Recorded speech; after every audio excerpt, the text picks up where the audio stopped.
from the battlefield, they told me, Commander, that if we would in the Russian BMP, we wouldn't make it back. And CV90 brings the people back alive. And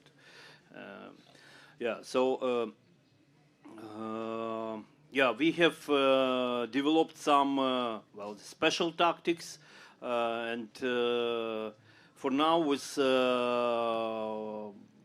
the drone on the battlefield being the main threat for the vehicles, we also developed, I would say, the tailor-made anti-drone protection, the passive protection. I think Sergey. Yeah. So. Is it possible maybe if I move there? So yes. I will just comment the photos. I think another phone. It's possible to disconnect? No? Okay. Or you can stand, it's better. Yeah, I think it's even better. Yeah. So, this one is perfect. Yeah, so we received these vehicles in the year 2023. And this is I would say the brand new. So it's about 2 weeks after we received it. So this photo, neither crews or the vehicles have seen combat. So we are already in the Donbass area, but still have no any clashes with the enemy at the time of these photos. And okay. This is for Ruslan.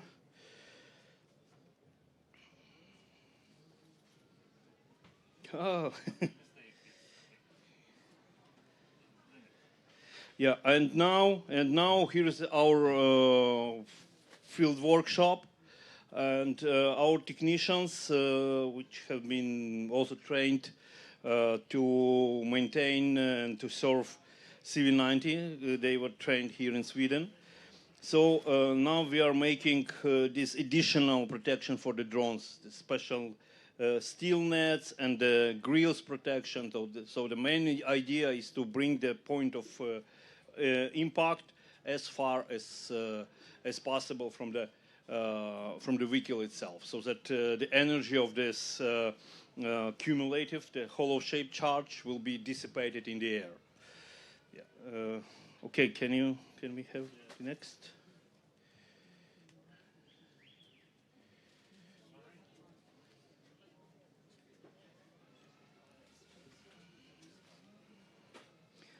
Okay, while we have some technical problems, so we have developed the tactics for the CV90, where we can use it like let's say light support artillery. So we can provide indirect fire up to distances of 12 kilometers. So, but to be honest, effective range, it's up to 10 kilometers. With drones correcting the fire. And I must admit that the first live shooting on the enemy, it was a distance 7.2 kilometers away. And the first salvo, four shots, they lay, maybe in a 50-meter circle. So it's quite precise, even on such distances, and quite tight in case of the fire. So there are no big dissipation of the. So the weapon of the CV90 is quite, I would say, wonderful. So the only drawback, it's limited amount of the ammo ready for shoot. So we need to manually reload. So the next, as soon as the FPV threat appeared, so the first means of the passive protection for the FPV drones was this cabrio type collapsible frame with fishing nets. Also, the fishing nets are provided from the volunteer organization, mostly from the North Europe, including the Sweden. So this is just a used fishing net.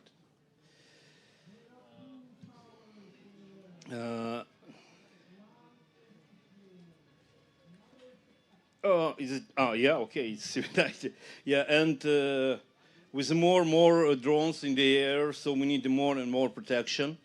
And we start using this kind of the metal grills and so on, so on, so on. So in any case, so the protection on the CV90 is quite good. So all these additional armor blocks on the turret, it effectively protects it from the RPG-7. So the RPG-7 just destroys this block, but don't penetrate into the vehicle, into the compartment. So the only weak spot is from behind. Also about, if we're talking about the protection, the mine protection, it's also the perfect. So we have no any casualties or heavy wounded in cases when the CV90 hits the mine. So of course the vehicle immobilized, but the people inside, the crew, the infantry section, all safe. Maybe some concussions, but no heavy wounds.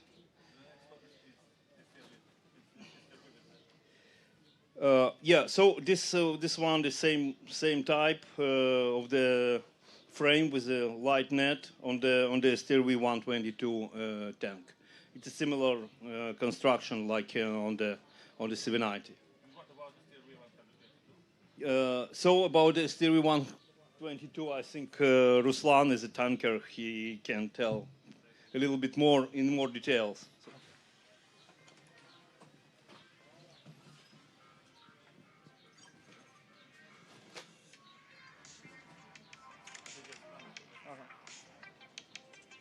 Okay, so about STRV 122, I can say when we received this type of vehicle, we've seen a big difference between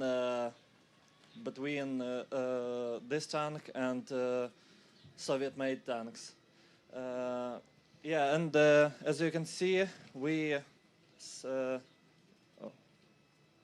yeah, that's how it looks like when we received them. But later on, after the massive appearance of the drones on the front line, as my colleague says before me, we make some additions on the tank too. So yes, we have the fishing nets outside of the tank, and we have this like grill protection and reactive armor too. And yes, as you can see on this picture, there is a Barracuda. Yes, but with all of this modification, we had to partially remove it, but Barracuda shows itself quite effective too.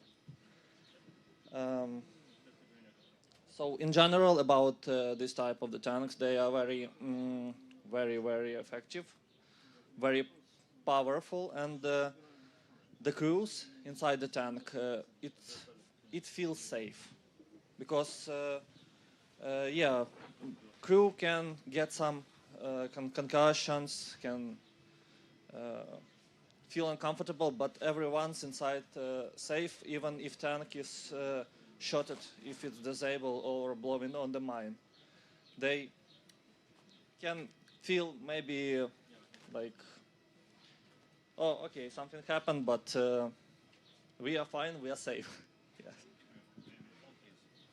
Our brigade was equipped by two types of Western tanks.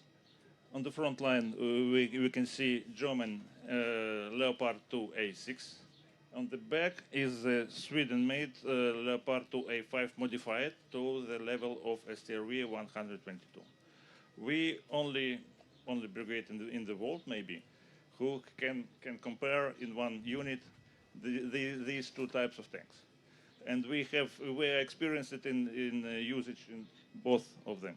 That's why a question to you.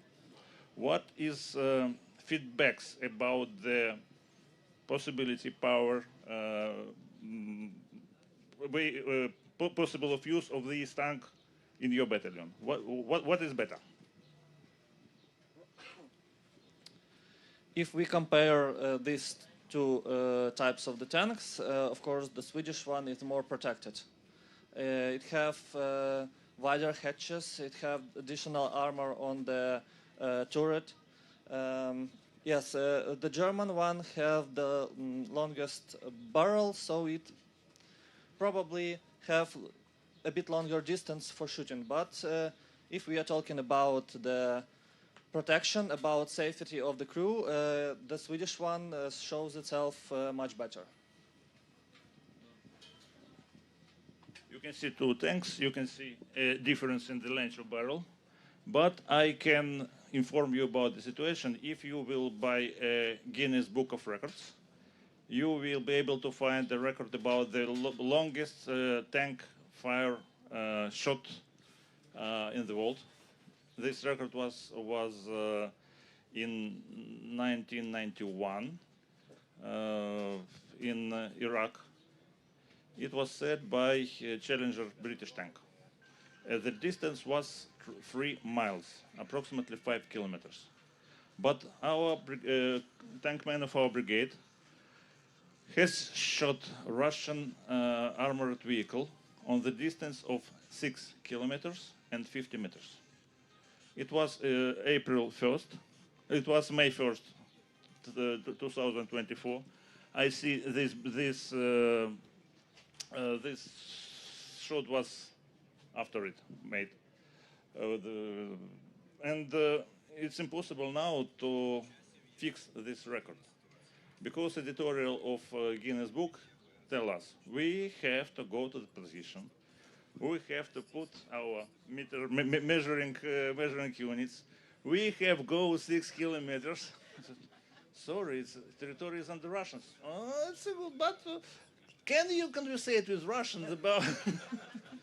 No, but we know. But we know what these tanks can do. By the way, that record was set by a night vision unit of the tank. It was a very hard task, but our crew and our tanks are able to do it.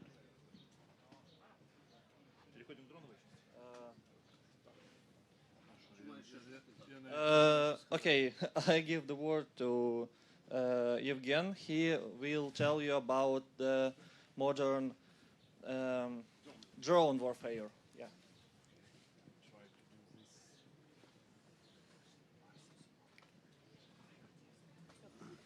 Hello. Yeah. In modern warfare, we used different type of FPV. It's researching drones, kamikaze drones, or long range, middle range drones. I used only drone who hit target in the middle of a distance to 50 kilometers maximum.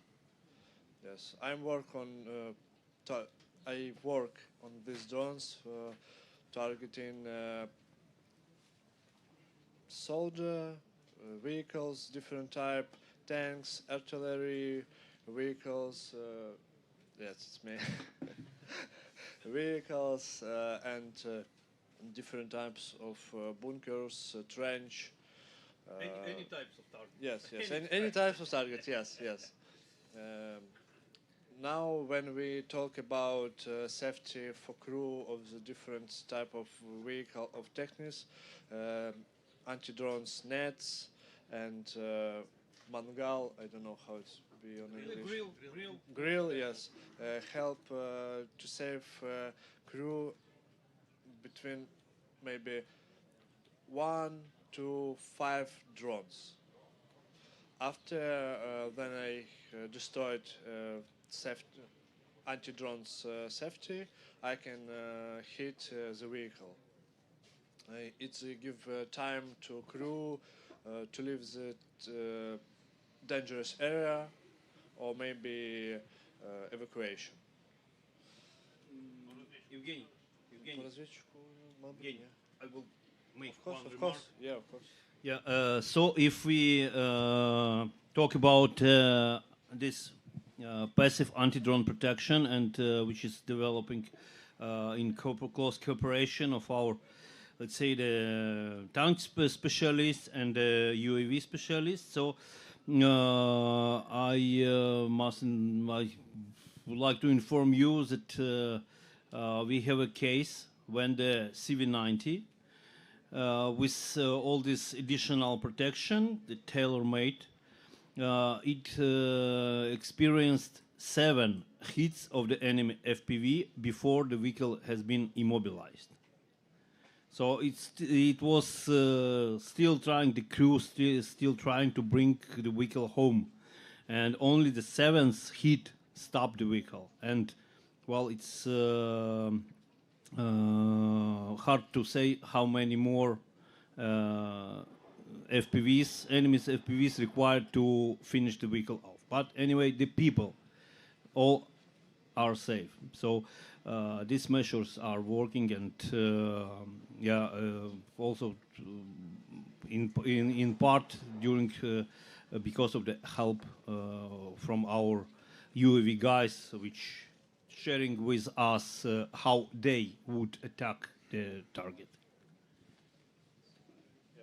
How's the situation with the Russian vehicles compared to what we hear about here?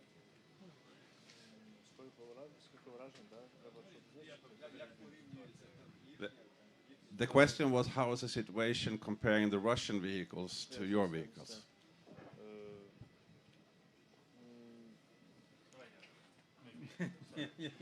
The main fear of a Russian tankman is initiation of shells inside the tank. You was able to see a lot of videos with the firework after hitting the tank and detonation of shells inside. It's a terrible situation. It's impossible to be alive after this. The main difference: Sweden, German tanks doesn't detonate after 10, 15 hittings. Never. In 3 years, there were no any episode with initiation with detonation shells inside the tank, inside the CV90. It's a first. That's why I have heard a very interesting explanation. In case of danger, Russians escape as far as possible away from the tank. But our tankmen go inside the tank, because it's a safe place in the battlefield now. I can say this number in 3 years, after tens of hittings our tanks, about the tank battalion.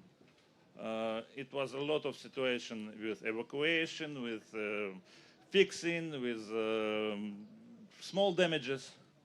Only 3 soldiers were died inside the tanks, after maybe 70, maybe more hits and damage. I suppose more.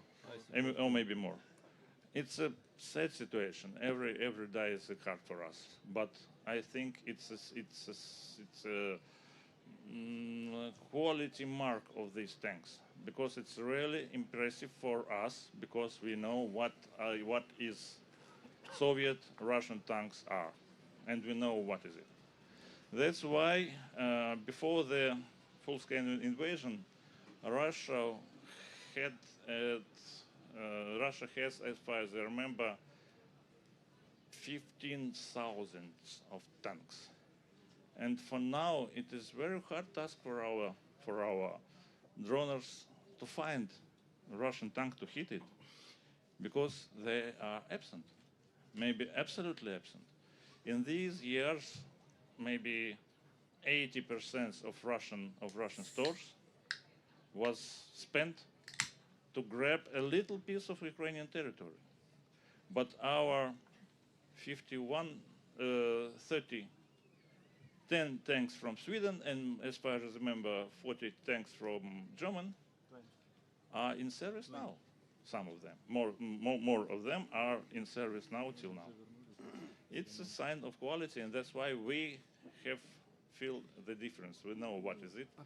We know what is well designed, well built, very precise. For your understanding, we have had a situation with hitting on the distance of 6 kilometers, I said.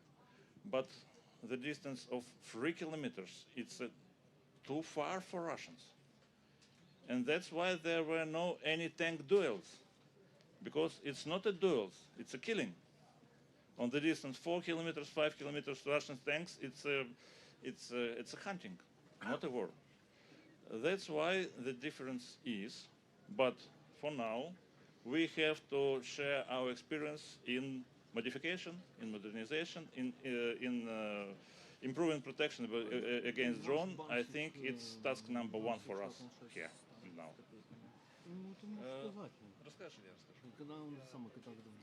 There were several game changers. One of them is reconnaissance drones. For now, we use 2 types of reconnaissance drones, plane type. They can make a reconnaissance on the distance up to 50 kilometers approximately.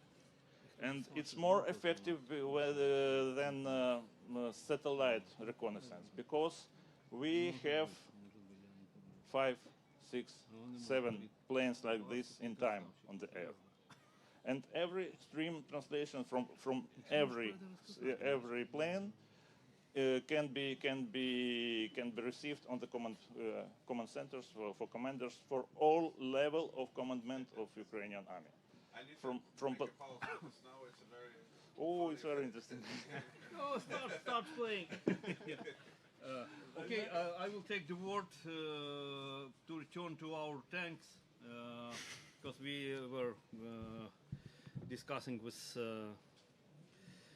Ruslan about the tanks, and I recall the situation. There was a Russian mechanized assault in the December 2024 in the area of responsibility of our battalion, 1st Mechanized Battalion. And I've been, this time I've been in the battalion command center together with our battalion commander and representative from the officer from the tank battalion. And our tanks were helping to repel enemy assault. And one of our tank, the commander has call sign Bars, and he was able to hit a Russian tank, destroy Russian tank, and then immediately after that he hits the Russian BMP. So this is about the efficiency of the Leopard tank. And the officer from the tank battalion, he called him on the radio and said, "Bars, you're the best." And he answered, "Yeah, I know." And yeah. By the way, this is the crew who make this record on 6 kilometer. Yes. And this is one another crew. It's a German tank. This Zakhar, calling name of this tank commander, and Zakhar is the calling name of the tank. This guy was awarded in year later. These guys, all of them, was awarded for order for medal for bravery. Due to the heroic episode, they returned after the firing task and meet a Ukrainian tank T-72 destroyed on the battlefield with the crew inside. Damaged, partially damaged. It was near the minefield. It was under Russian fire. It was close to Russian position. But this crew stopped, take that tank on the tow, and go away from this position. There is a video of this episode. It's insane. Under the fire, the hitting of drones. The next mine was exploded under the T-72 on the back. Grenade launchers was initiated.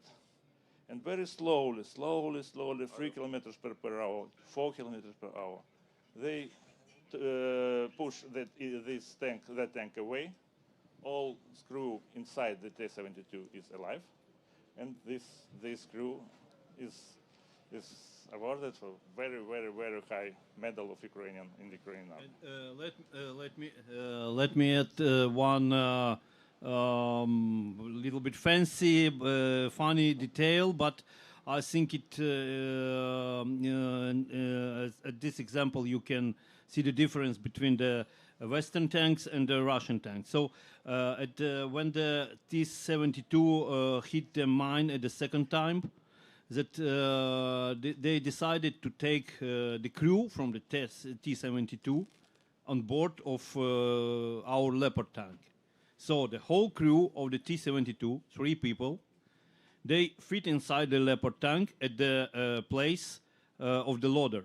So loader plus 3 passengers, and they still not staying like a herrings in the in the body. Yeah. So this explains the difference. So in the T-72, you barely fit inside the guy like Ruslan, and in the Leopard tank you can fit 3 passengers. And finally, I want to show you a set of photos, like an illustration how Russians fight. It's I'm sorry. It is an Orthodox church in Ukrainian village Zarichne. Terny, Zarichne, it's close one to another. Donetsk region. This church was behind our position. Our position was approximately in 1 kilometer from the front line, from the Russian position, and this church was a kilometer behind them. I think even more, about almost 2 kilometers. But you can see the first result of the first Russian fire attack to the village. You can imagine what's around it. You can imagine, but it is a church. It's a sign on the territory. That's why it's convenient to aim, and that's why you can see what Orthodox Church, Russian Orthodox Church, with the Moscow governance. A year ago, Maxim has found this church in that place. It was like this, And like this, like this, and the bell was. So you can hear the fake news from Russia that Ukrainians are anti-Christian state. You can see who is anti-Christian. You can see how they fight, how they not fight, how they behave. behave themselves on the. It's a Donetsk region. They said it's our territory and it's our church. But you can see this. Okay, thank you. If you have a question, please. Maybe. Може питання вам зададуть по танкам. Yes, and Mr. Yuri will continue our conversation. Please ask a question.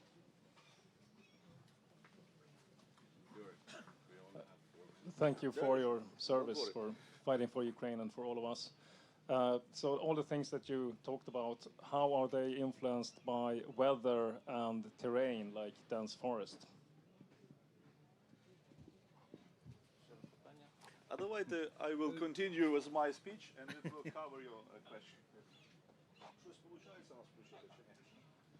So, 24th Brigade is not so fortunate as 21st Brigade. We never get any Sweden stuff, no BMP, no tank. We were fighting for all this Russian shit what we got before.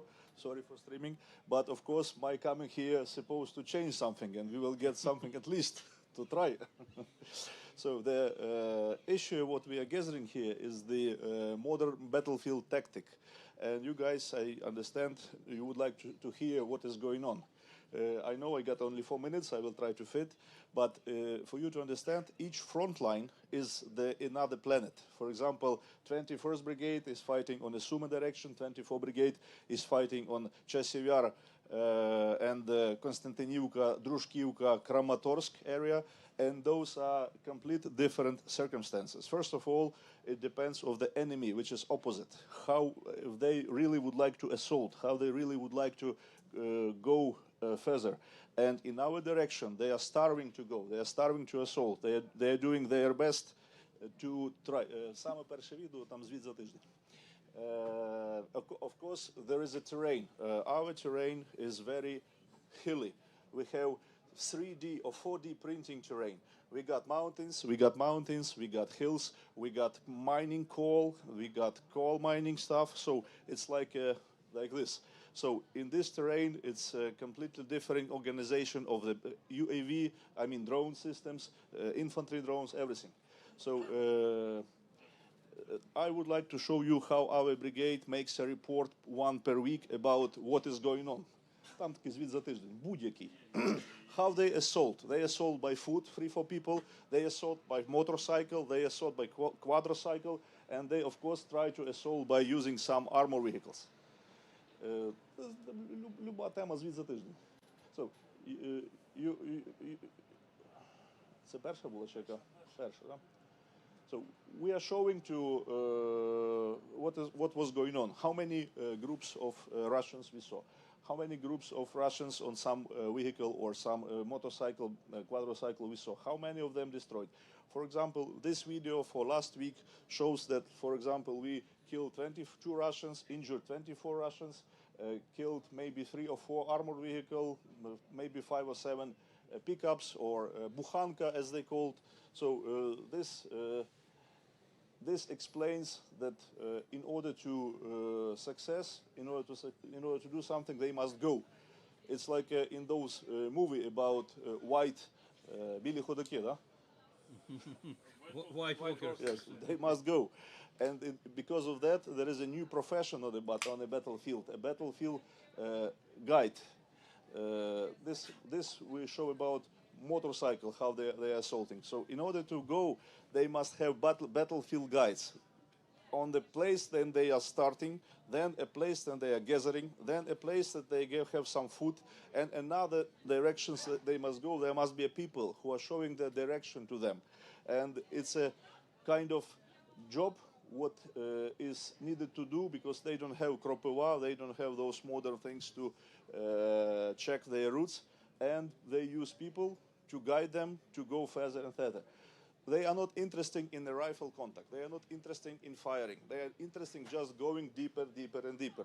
And there is a life on the battlefield. Who gets water? Who gets parcel with food? Who gets parcel with ammunition? Because our positions are also in the front line. Their positions are trying to squeeze from our positions. And we need water. They need not water. They need ammunition. We need also food and ammunition. And they're starting a game. Who gets this parcel? We are stealing their parcels. They are stealing our parcels. And this life like that. In order to understand the battlefield, we are trying to kill all their observation system. This video shows how our drones interceptors are killing their Orlans, Zalas, Italmas, all the wing drones which are supposing to show them an area, and on that area they are undertaking some decisions. So it is like, of course they got one time per month, they are trying to do some really hard mechanized assault. Там є саме крайнє відео, загроза відбито масовий штурм росіян. Yes, yes. So in this video you can see that they use 3-4 BMPs, 1 tank. This is combined assault with motorcycles, with quadricycles, and they are trying to use 3-4 kilometers of front line. This cover about 2 or 3 battalion zone of responsibility, and they are doing massive attack in order to cover as much more space to spread our FPV drones, to spread our drones, dropping drones, and not be for us to be concentrated. Of course, we are killing them all, but of course they're having a great chance to put their infantry down. And even if we kill all their BMPs and tanks and everything, unfortunately we cannot kill all the all the infantry guys. And if they use 3-4 BMP, 1 tank, and couple of quadricycles, so it may be a platoon is going. So if even killing those bastards for within 1 hour, it comes like that, minimum from 5 to 10 people are already under our positions. And that for them is a tactical success. They are okay with that. They do not mind that this is something wrong. And that's why in our Delta system, to kill Russian soldier, you got more scores, even if you kill the Russian technique. So for our FPV drone guy, if he kills infantry Russian, assault guy, it gets... Скільки там їбалів дають? 12. So okay, a lot. So for those scores, you can get more FPVs, more drones, more stuff as well. So I was really shocked. Yeah, it was fantastic. Yes, I was really shocked. Do everything. Yes. So the new battlefield profession about guiding the soldiers to some position, we call it elephants. Those guys are elephants. Thank you. Thank you very much. In preparation of these days, I talked to Yuri, and he called me from the front, and he said, "Mr. Sven, how are you doing?" I didn't really know how to answer. I'm fine. And he said, "For me, it's a sad day. We lost 1 officer yesterday. But Sven, we killed 50 Russians." This is the reality of your life. And Yuri, I would like to mention that our exhibition here, Through Their Eyes, again, is a tribute to all soldiers on the front line. It's how they themselves see it. I encourage you to spend time in this. And I also encourage you, I think maybe you're available right now after, we have fences set up right outside, displaying how Chasiv Yar was defended. I can be an elephant for those who would like to see the exhibition. And let's gather a group and go with him. I was very surprised to see how you told the city fighting is. You said the Russians are 1 floor below us and we are 1 floor above them. And we can be in the next door. We are all mixed. So it's incredible to hear the story. So go with Yuri to see the fences around, come to the exhibition. And I actually am going to ask you all to stand up and give these guys a hand of applause. I think they're worth that.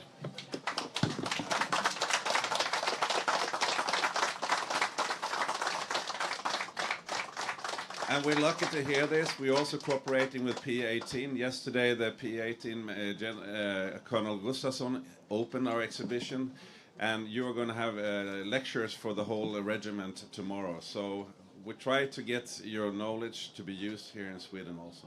And maybe you will meet the defense minister. Maybe you can ask for a few new... Maybe we will have more time. Yeah. Thank you very much. Okay, thank you.